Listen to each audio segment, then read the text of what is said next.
두 절 말씀입니다. 욥기 19장 25절과 26절 두 절 말씀입니다. 구약 779페이지 우리 한 목소리로 같이 읽겠습니다. 욥기 19장 25절 6절 시작. 내가 알기에는 나의 대속자가 살아계시니 마침내 그가 땅 위에 서실 것이라. 내 가죽이 벗김을 당한 뒤에도 내가 육체 밖에서 하나님을 보리라. 아멘. 하나님이 기뻐하시는 사람 14번째 설교고요. 오늘 욥 4번째 메시지, 소망의 노래를 그치지 않는 사람을 함께 확인해 봅니다. 우리가 지난주까지는 1장과 2장을 주로 다루었습니다. 다음과 같은 세 가지 메시지였죠. 욥은 항상 그랬던 사람이었고, 그리고 어떤 자리, 바로 그곳 거기에서도 예배했던 사람이었습니다. 그리고 언제나 여전히 하나님을 향한 인테그리티, 온전함을 지킨 사람이었음을 우리가 지난 3주 동안 함께 말씀으로 확인했습니다. 평안할 때나 또 고난할 때나 어느 때도 하나님을 예배하고 항상 온전함을 지킨 사람. 우리가 지난주 2장에서 오늘은 19장으로 훌쩍 좀 뛰어넘어갔는데요.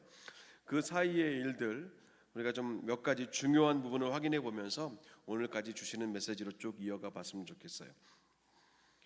대만 사람 엘리바스와 그리고 수아 사람 빌닷 그리고 나아마 사람 소발, 이 세 사람의 욥의 친구가 욥이 당한 고난의 소식을 듣고 성경은 함께 일정을 시간을 맞춰서 조율해서 같이 방문합니다. 물론 위로하고 위문하려고 찾아왔다고 성경은 말해요. 그렇게 그들은 7일 밤낮을 아무 말도 하지 않고 욥과 같이 앉아 있었습니다. 성경은 이들을 친구라고 말하지만 사실은 욥보다 훨씬 연장자들이었고, 또 욥의 아버지보다도 나이가 많은 엘리바스 같은 사람도 있었기 때문에 친구보다는 그냥 지인이 더 맞는 말이긴 합니다.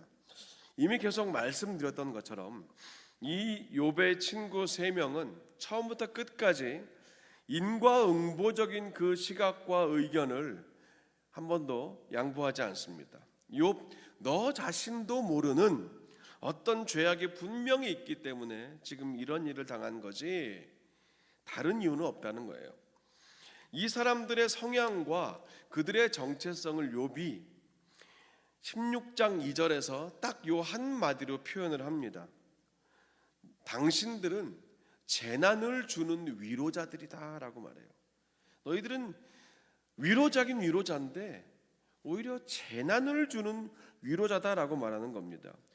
위로하러 온 건 알겠다. 7일 동안 같이 함께 있어준 건 너무 고마운데 왜 입만 열면 계속 가르치려고 하고, 맞는 말인데 아픈 곳만 골라서 찔러대고 쓰라린 곳만 골려서 쑤셔대니까, 때리니까 견디다 못해 욥이 한 말이 당신들은 재난을 주는 위로자들입니다 라고 표현한 거지요. 이 부분은 뒤에 조금 더 자세히 봅니다. 이제 욥과 친구들의 대화가 쭉 나오지 않습니까? 한 명씩 번갈아 가면서 한 2-3번 대화가 이어집니다. 친구들의 입장은 똑같아요. 회개하라는 겁니다. 회개하라. 그러면서 네가 평소에 너의 자녀들에게 했던 그 모습 있지 않냐, 즉 혹시 지었을지도 모를 그 죄까지 회개하고 제사를 드린 너 욥이 아니냐, 그러니 지금 그 회개를 드리라는 거예요. 그 친구들이 했던 말 중에서 각각 한 사람이 한 마디씩 좀 대표적인 그 3곳만 골라봤습니다. 엘리바스는 5장 17절에서 이렇게 말해요. 하나님께 징계받는 자에게 복이 있다. 너는 전능자의 징계를 업신여기지 마라. 가장 연장자인 엘리바스가 한 말입니다. 일단 욥의 고난을 징계라고 딱 규정을 짓고 있습니다. 이 고난과 징계가 길게 보면 복이 맞아요. 복이 맞을 수 있는데 지금 그 고난의 한가운데 있는 사람에게 그 고난과 아픔은 복이 아니죠. 그 위로가 되는 말이 아닙니다. 그리고 욥은 한 번도 하나님의 징계를 업신여긴 적도 없는데 전능자의 징계를 업신여기지 말라고 가르치는 거예요. 그냥 가르치고 지도만 하려는 모습입니다. 또 빌닷은 8장 7절에서 이 유명한 말을 합니다. 네 시작은 미약하였으나 나중은 심히 창대하리라. 우리가 개업 예배나 이사 예배 갈 때 제일 많이 선물하는 그 말씀 액자가 이 욥기 8장 7절 아닙니까? 근데 우리가 이것은 조심해서 사용해야 됩니다. 사용하는 것 자체를 막을 수 없지만 배경은 알고 있어야 되는 겁니다. 이 말은요, 하나님이 욥의 고난이 다 지나간 이후에 이제 아주 굵고 낮은 따스하고 부드러운 목소리로 욥에게 주신 축복의 말이 아닙니다. 네 시작은 미약하였으나 나중은 장대하리라. 하나님 말씀이 전혀 아니고요, 빌닷이 욥을 혼내고 지적하면서 했던 말이에요. 앞선 그 8장 4절부터 보면 이런 내용이거든요. 네 자녀들이 죽은 건 그들의 죄 때문이다. 그러니까 너도 아직 죽지 않았을 때 욥, 너의 죄를 빨리 기억해내란 말이다. 네가 만일 하나님을 찾고 기도하고 회개하고 정직하다면 하나님이 너를 돌보실 것이다. 네 처소를 평안케 하실 것이다. 그러면 네 시작은 좀 미약해도 나중은 창대하지 않겠냐?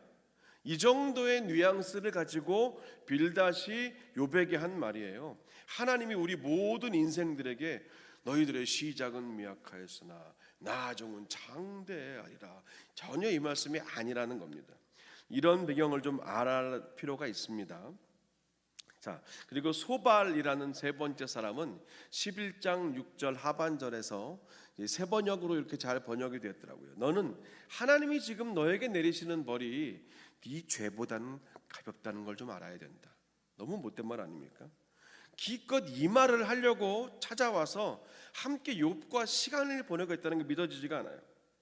지금 욥이 당하고 있는 이 고난은 사람이 당할 수 있는 가장 큰 고난임에도 불구하고 지금 이 상황은 욥 너의 죄보단 가볍다는 거예요. 와, 저 소발의 모습은요, 우리가 지금 읽으면 어이가 없지만 실제로 인과응보적인 비틀어진 생각을 가진 성도들이 얼마든지 품을 수도 있는 그런 생각이기도 하다고 봅니다. 물론 욥도 가만 듣고만 있지 않습니다. 여러 가지 대답을 합니다. 내가 이 그칠 줄 모르는 고통 가운데서도 기뻐하는 것은 내가 거룩하신 하나님의 말씀을 거역하지 않았습니다. 6장 7절에서 말하고 또 6장 22절 25절에서는 내가 언제 너희에게 뭘 달라고 말했더냐? 나를 위해서 너의 재물을 내가 선물로 달라고 하더냐? 옳은 말인데 어떻게 그렇게 고통스러운지 모른다. 너희의 책망은 도대체 뭘 책망하는 거냐? 옳은 말인데 고통스럽다. 12장 2절은 말해요. 그래, 너희만 참으로 하나님 백성이구나. 너희가 죽으면 지혜도 죽겠구나. 너희가 죽으면 지혜도 같이 죽겠어. 13장 2절은 말이에요. 너희가 아는 것 나도 다 안다. 나도 너희만 못하지 않다. 16장 2절은 또 말해요. 너희의 이런 말은 이미 내가 많이 들었나니 너희는 다 재난을 주는 위로자들이구나. 이 재난을 주는 위로자라는 표현에 좀 주목해 봅니다. 위로자는 재난을 주지 않아요. 당연합니다. 굉장히 이게 어긋난 말이죠. 위로는 힘을 주고 소망을 주는 건데 재난을 주는 위로자라는 것은 잘못된 위로를 하고 있다는 말 아니겠습니까? 잘못된 위로가 무언가 욥기는 우리에게 말해주고 있어요. 색안경을 낀 위로라는 겁니다. 그냥 내가 가지고 있는 나의 색깔로 그 고난을 바라보는 색안경을 낀 자신만의 위로라는 거예요. 나는 맞고 너는 틀리다. 나는 알고 넌 모른다. 나는 가르쳐야 되고 너는 배워야 된다. 이런 재난을 주는 위로자가 되지 말아야 한다는 겁니다.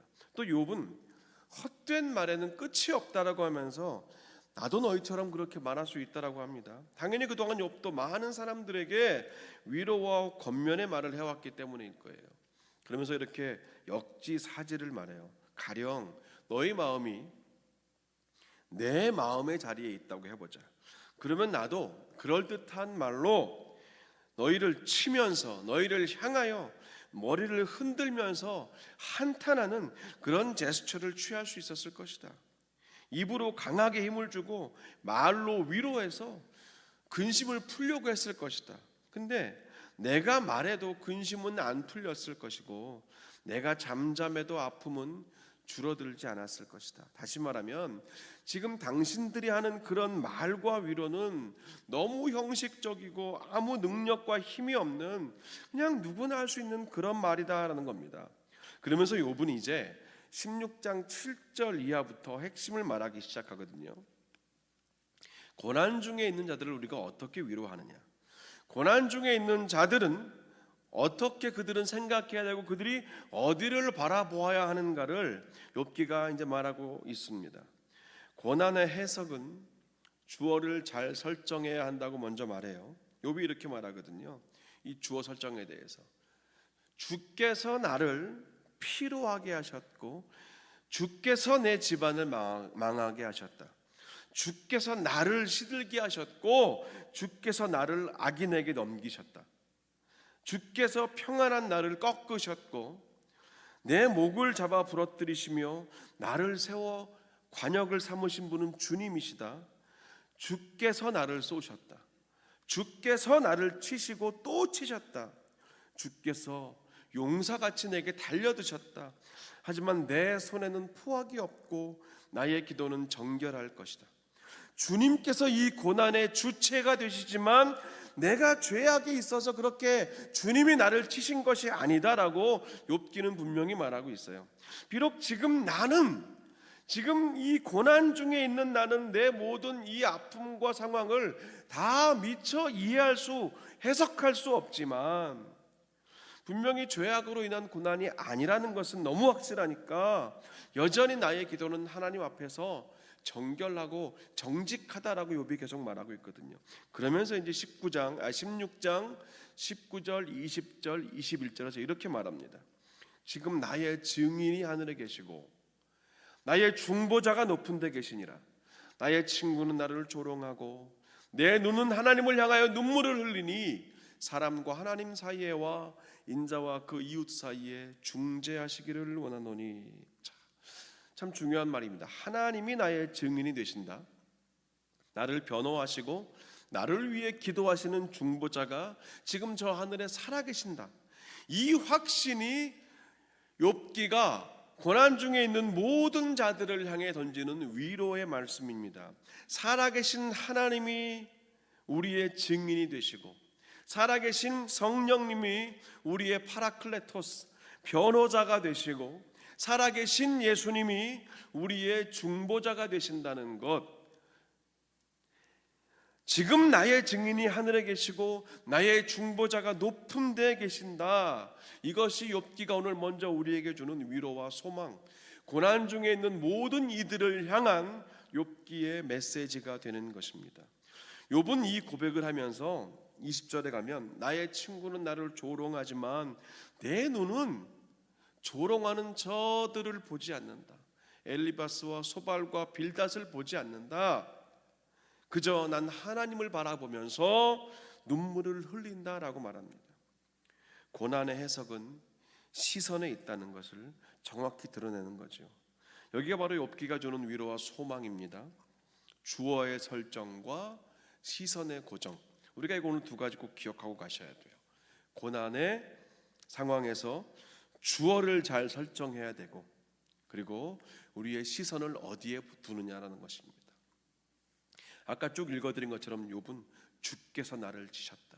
주께서 나를 계속 주님이 지금 나의 이 모든 고난의 주어가 되신다라고 너무 명확하게 말하고 있는 것이고, 그리고 두 번째 바로 옆에서 지금 세 명의 친구, 아니 저 연장자들이 그냥 처음처럼 7일 밤낮에 같이 있어주면 좋으련만 이제 입을 열기 시작하더니 온갖 저주와 그런 말도 안 되는 일, 그런 말을 하면서 자신을 공격하는데, 그럼에도 불구하고 고난 가운데 있는 욥의 시선은 나의 친구들을 보는 것이 아니라 하나님을 바라보며 눈물을 흘린다라고 말하는 겁니다.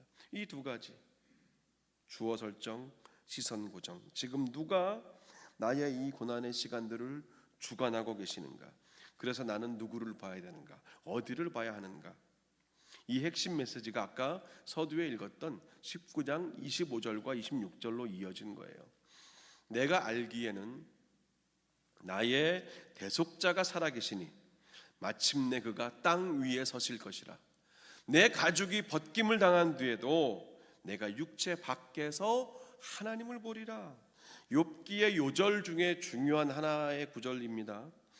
나의 대속자가 살아계시다는 선포는요, 긴 터널을 지나면서 품는 바라보는 희미한 빛에 대한 소망과 같습니다. 나의 대속자가 살아계시다는 이 선포는 깊은 어둠의 밤을 지나면서 아침을 기다리며 품는 그 아침을 향한 믿음과 같지 않겠습니까? 여기서 이 대속자라는 표현이 너무 중요합니다. 이 말 대속자, 원어에 보면 친족으로서 행동한다라는 그런 의미가 있어요. 이스라엘의 법 중에서요, 타살을 당한 친척을 위해서 대신 복수를 해주거나 아니면 너무 가난해서 어려움에 처한 그 친족을 위해서 물질로 돕고 그의 삶을 책임지는 것을 뭐라 그러냐면 고엘이라고 해요. 그 룻기에 나오는 기업 물을 자 redeemer, 그 redeemer 기업 물을 자가 고엘이라는 히브리어입니다. 법적으로 가장 가까운 친족 그 고엘이 변호자가 되고, 법적으로 가장 가까운 친척이 그 친족이 일생을 돌보고 먹이고 책임지는 고엘이 되는 것이 이스라엘의 중요한 법이에요. 룻기의 보아스가 그 대표적인 고엘 기업 물을 자 리디머였습니다. 아는 것처럼 일찍 죽은 자신의 남편의 어머니, 그 시어머니 나오미를 따라서 시어머니의 고향 나오미의 고향으로 따라온 룻은 너무나도 가난한 아무것도 없는 삶을 시작해야 했습니다. 그래서 고엘법에 따라서 가장 가까운 친족이 도움을 줄 수 있었는데, 성경은 그 가장 가까운 친족의 이름을 뭐라 그러냐면 아무개라 그래요. 정말 성경에 아무개라고 써 있어요.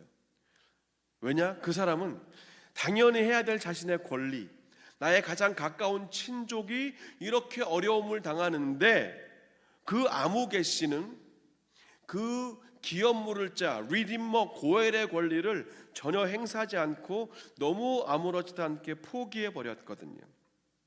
성경은 그래서 그 사람을 이름조차 기록할 가치가 없어서 아무개 씨라고 적었더라고요. 무책임한 사람이라는 겁니다. 그리고 그 다음 순서가 차례가 바로 보아스였습니다. 보아스가 룻에게 고엘 기업 물을 자 리디머가 되어주므로 그 보아스와 룻의 그 부부 관계에서 우리가 아는 것처럼 예수님의 족보가 이어지지 않았습니까? 연결됐지 않습니까? 이게 바로 대속자가 되시는 우리의 리디머가 되시는 예수 그리스도를 예표하는 구약에서의 중요한 장면 중에 하나가 룻과 보아스의 만남 아니겠습니까? 오늘 지금 욥에게 지금 유일한 기업 물을 자가 누구냐? 하나님뿐이었다는 거예요. 나의 대속자가 살아계신다. 하나님이 나의 고엘, 리디머, 기업 물을 자가 되시는데 주변에 봐도 아무리 없을지 몰라도 하나님은 살아계신다. 지금 욥이 그 고백을 하고 있는 겁니다. 가까운 친구들이라고 기껏 왔는데 한다는 말이 저래요. 답이 없어요. 근데 욥은 이 주어 설정과 시선 고정 이것을 통해서 자신에게 남아있는 영원한 대속자를 붙들었다는 겁니다. My Redeemer lives. 나의 대속자가 살아계시니. 이 고백에서 욥의 새로운 이야기와 새로운 시간이 열리기 시작한 겁니다. 하나님이 지금도 여전히 살아계시고 마침내 그가 땅 위에 서실 것이다 라고 선포했잖아요. 여기서 땅 위에 서신다라는 말은 당시 고대의 토지 매매의 방식을 설명하는 거거든요.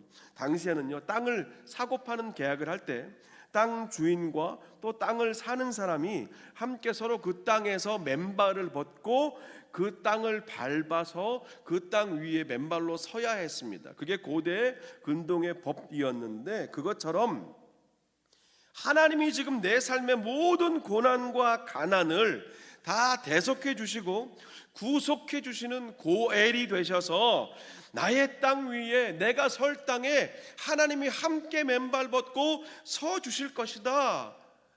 그 믿음의 고백이 오늘 25절인 거지요. 그러면서 26절에 나의 가죽이 벗겨짐을 당한 뒤, 즉 내가 육체의 삶을 다 마친 후에도 그 육체 밖에 가서도 나는 여전히 그 하나님을 볼 것이다 라고 선포하는 겁니다. 결국 이 고난의 끝에 설사 혹여 내가 죽임을 당한다 할지라도 거기서 끝이 아니라 나는 그 끝 너머에서도 주님을 만나 뵐 것이다. 이것이 오늘 26절의 욥의 믿음의 고백입니다. 그래서 제가 오늘 25절과 26절이야말로 오늘 우리가 부를, 고난 중에 부를 소망의 노래라고 믿는 것이죠. 절망 중에 부를 위로의 노래이며 낙심 중에 부를 생기의 노래가 바로 25절 26절입니다. 내가 알기에는 My Redeemer lives, 나의 대속자가 살아계시니, 나의 고엘이 살아계시니 마침내 그가 땅 위에 서실 것이다. 나와 함께, 내가 거할 그 땅에 나와 함께 맨발로 서실 것이다. 내 가죽이 벗김당한 뒤에도, 내가 이 땅의 생을 다 마친 뒤에도, 혹 이 고난 끝에 내가 죽임을 당할지라도 나는 그 육체 밖에서 나의 대속자, 영원한 고일이신 하나님을 만나 뵐 것이다. 놀라운 고백입니다. 이 세 명이 주위에서 그렇게 저주와 폭언을 쏟아부어도 욥은 그들에게 시선을 두지 않고 하나님을 보면서 오늘 놀라운 고백을 한 거예요. 욥기에 이런 놀라운 믿음의 고백이 있습니다. 오늘도 우리는 다양한 종류의 고난을 지나고 있습니다. 여러 가지 종류가 있죠.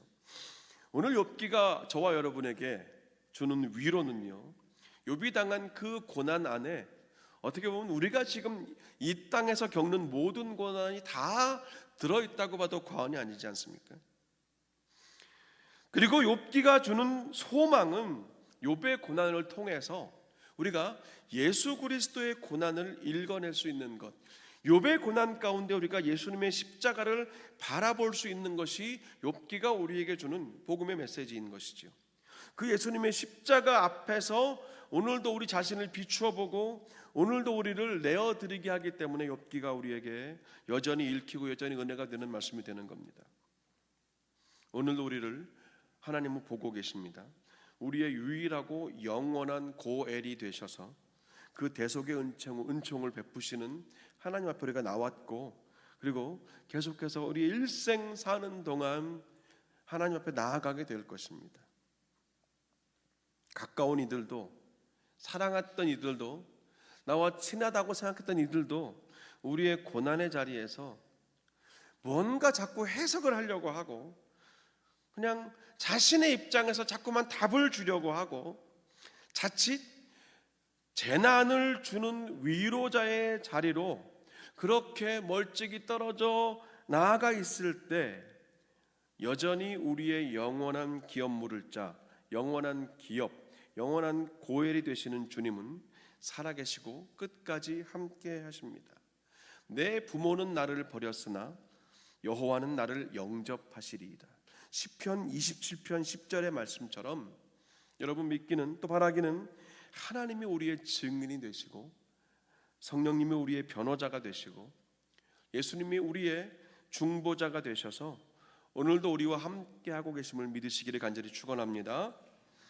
주어 설정과 시선 고정이라는 이 생명의 원리를 단단히 오늘 붙드셔서 오늘 설교의 제목처럼 소망의 노래를 그치지 않는 그 욥처럼 우리도 우리의 고난의 상황에서도 소망의 노래를 부르는 것을 그치지 않으시는 그런 저와 여러분 되시기를 간절히 축원합니다.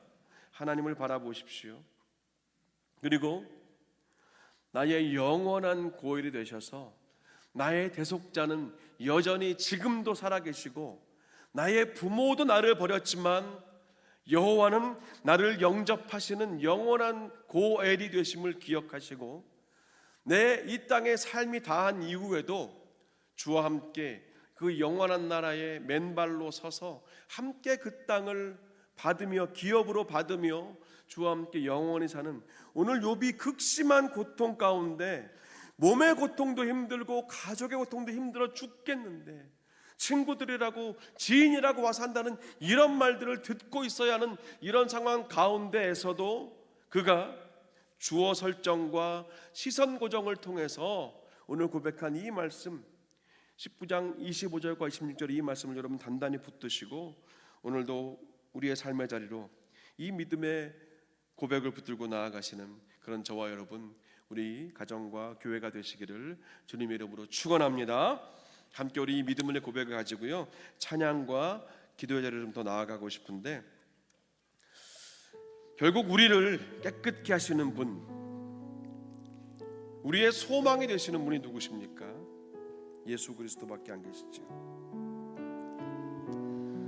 오늘 욥은 정말 가뜩이나 절망스러운데 더 절망스러운 일들을 당했어요. 그런데 그럼에도 불구하고 욥이 나의 대속자가 살아계신다, My Redeemer lives, 그 고백을 통하여 고난을 뚫고 대속자, 지금 우리가 고백하는 예수 그리스도 그 십자가 앞으로 나아간 거나 마찬가지 아니겠습니까? 그 욥의 고백을 우리가 오늘 기억하면서 이 찬양 같이 부르면서 주님 앞으로 우리의 삶의 모든 아픔과 고통과 또 억울함과 슬픔들, 도무지 답이 없는 내 삶의 문제들을 가지고 십자가 앞으로 함께 나아갑시다. 거친 주의 십자가, 거친 주의 십자가, 흐르는 보혈, 강물 되어 내 영혼 깨끗하게 하시고, 하늘과 땅을 이으신 주님의 보혈, 내 평생의 사랑은 주의 십자가로다.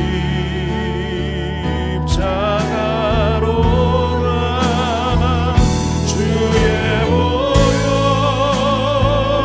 흐르는데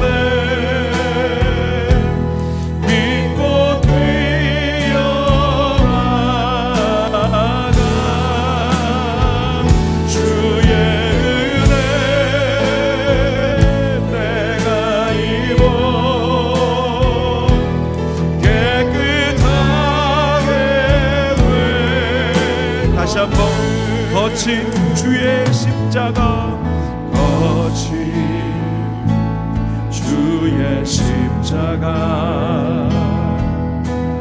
흐르는 보혈, 강물 되어 내 영혼 깨끗하게 하시고, 하늘과 땅을 이으신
무릎이 고백한 My Redeemer lives, 나의 대속자가 살아계신다.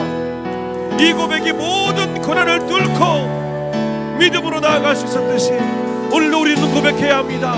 나의 주 예수님이 오늘도 살아계셔서 나를 위하여 중보자가 되셔서 하나님 보좌 우편에 나를 위하여 기도하시고 나의 삶을 인도하시며 이 십자가 앞에 나오는 모든 자들을 깨끗게 하시고 새 힘과 소망과 치유함과 치료함을 주신다.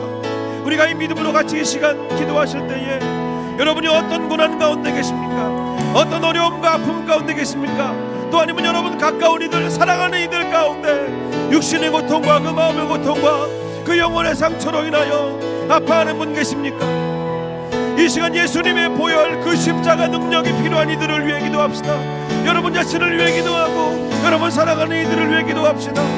하나님께서 살아계시고 나의 대속자, 나의 구원자, 나의 고엘, 나의 기업 물을 자가 여전히 살아계시고 세상 사람 모두 다 나를 알아주지 못하고 나의 부모도 나를 버렸으나 그러나 여호와 하나님은 나를 외면하지 않으시고 나와 함께 하신다는 이 믿음의 고백을 붙들고 함께 이 시간 우리 기도의 자리로 나아갑시다. 같이 기도합시다. 아버지 하나님, 주님, 아버지 하나님, 주님, 이 시간 주 앞에 나아갑니다. 아버지 하나님, 우리의 마음을 주 앞에 영광의 주님, 오늘 이 시간 우리의 마음을 주님께 아버지 하나님, 우리를 고백한 것처럼 불구하고 나의 대속자가 여전히 살아계십니다. 그가 나를 위하여 우리를 돌아가신 예수 그리스도 하나님이 되십니다.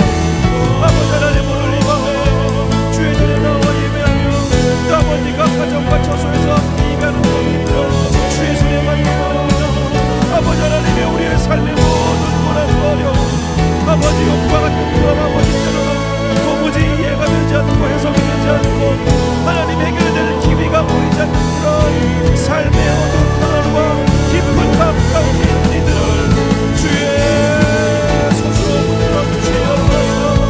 아버지 하나님, 우리가 예수 그리스도 하나님의 그 놀라운 사랑에 너희 앞으로 나아갑니다. 나의 대속자가 살아계시니 나의 대속자가 살아계시니 내가 마침내 그가 땅 위에 서실 것이다.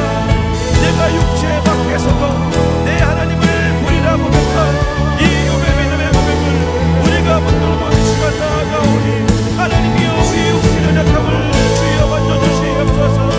아버지 하나님이 우리의 마음의 상함을 주여 붙들어 주시옵소서.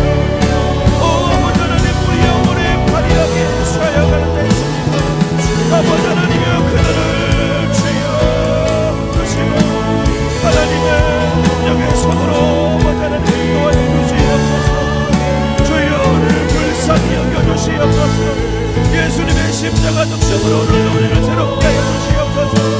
하나님, 우리를 더 포기하게 하시고 더 내려놓게 하시고 나의 자아가 주님 앞에서 교회 안에서 가정 안에서 내려짐 받게 하여 주시옵소서.